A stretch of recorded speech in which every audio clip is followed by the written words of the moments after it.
Have you ever sat down to recite sutras or chants and felt like it was just a routine? Have you ever questioned whether your daily practice was truly changing your heart, or simply becoming another task on your spiritual to-do list?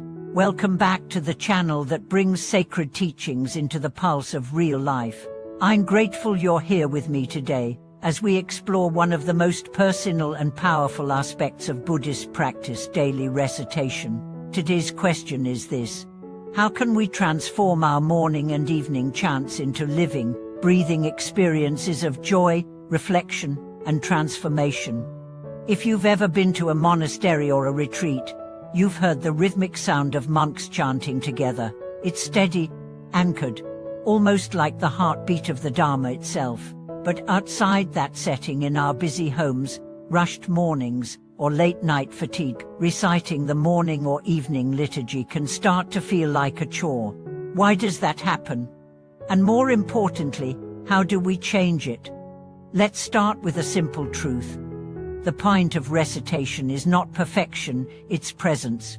When you chant, you're not auditioning for a heavenly choir.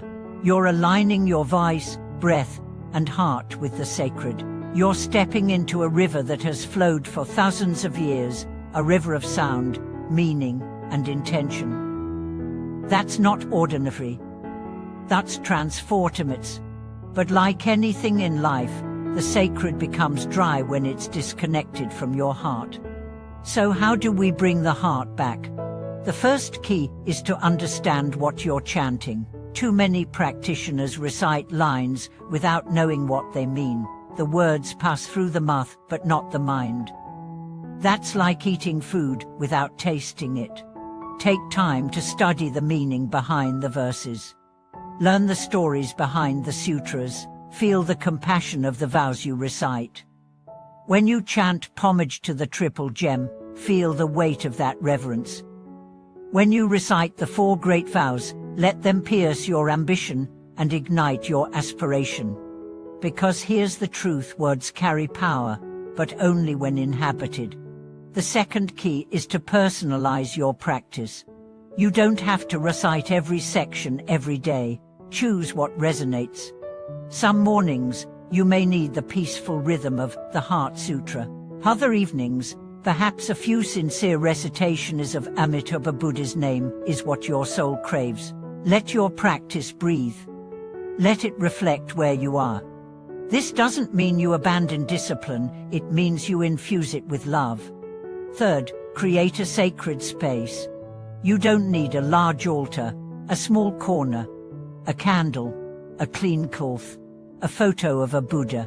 When you sit there, even for 5 minutes, it becomes holy, not because of the things, but because of your intention.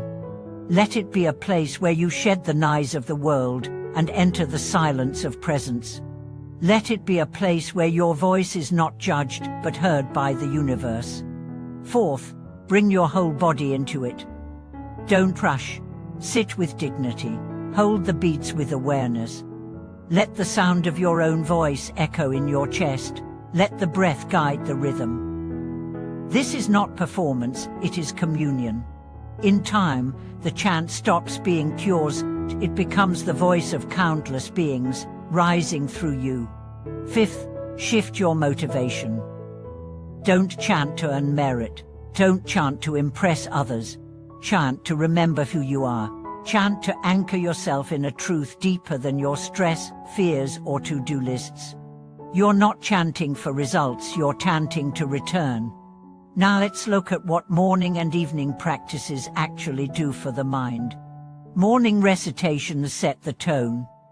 Before the emails, the traffic, the worries, they carve a channel of clarity. They remind you, I am not just this body.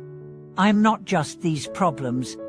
I am a seeker, a soul, a servant of wisdom. They build inner resilience. Like tuning an instrument before a concert, morning chanting aligns you with harmony. Evening recitations, on the other hand, are a cleansing, a letting go. They help you forgive yourself, digest the day, and rest in the Dharma. They close the loop of energy. They transform sleep into a continuation of practice. Together, these rituals bookend your day in intention. They are like two hands, one opening, one closing, holding your life with mindfulness. But more than discipline, they offer refuge. In a world that constantly pulls us outward, these moments pull us inward. In a world that values productivity, they value presence. In a world of endless opinions, they offer silence. That's not small, that's sacred. Let me share a story. A mother of 3 once told me she tried to chant every morning, but her children always interrupted. She felt guilty. "I can't do it right," she said. Asked her, "Do you chant with love?" She nodded. "Then your children are hearing the Dharma through your voice. That's enough." Eventually, she included them in her practice. They sat beside her, they made noise, they asked questions, but they also learned. Now, her children associate her chanting not with rules, but with warmth, with calm, with presence. This is what practice becomes when we stop seeking perfection and start offering sincerity. And for those who feel they don't have time, what if you began with just 3 minutes? One chant, one breath per word, fully present. 3 minutes is enough to change the course of your day. It's not about the quantity, it's about the quality of attention. Here's another insight. Chanting is not separate from life. When done deeply, it transforms your voice into a river that flows through everything. Your tone with loved ones softens. Your speech becomes more truthful. Your listening becomes more open. This is the hidden fruit of recitation. It changes you without you noticing. And in time, the chanting does not stop when the bell rings. It continues in your walk, your thoughts, your decisions. You become the chant. Let's not forget the voice is a sacred tool. It carries the vibration of your being. When you chant, you are not just making sound, you are releasing energy. You are shifting frequencies. That's why many masters say chanting heals not just emotionally, but physically. The resonance of sacred syllables has been shown to calm the nervous system, regulate the heartbeat, and stabilize the breath. But even beyond science, chanting heals the soul. It reminds you that you belong to something timeless, that your voice, however flawed, has a place in the song of awakening. So, begin again. If your practice has become stale, forgive yourself. If you've missed days or weeks, return without shame. The Dharma is not a judge, it is a mirror. Begin with one verse, one vow, one name. Let it rise from your belly, let it climb through your ribs. Let it shine from your throat. You are not alone. Every chant you offer joins a stream that has carried countless seekers before you. You walk not in isolation, but in sacred rhythm. If this message inspired you, or if you've experienced your own struggles and joys with daily chanting, please share them in the comments. Let your voice support others. And if this video brought you back to your heart, please like, subscribe, and tap the bell.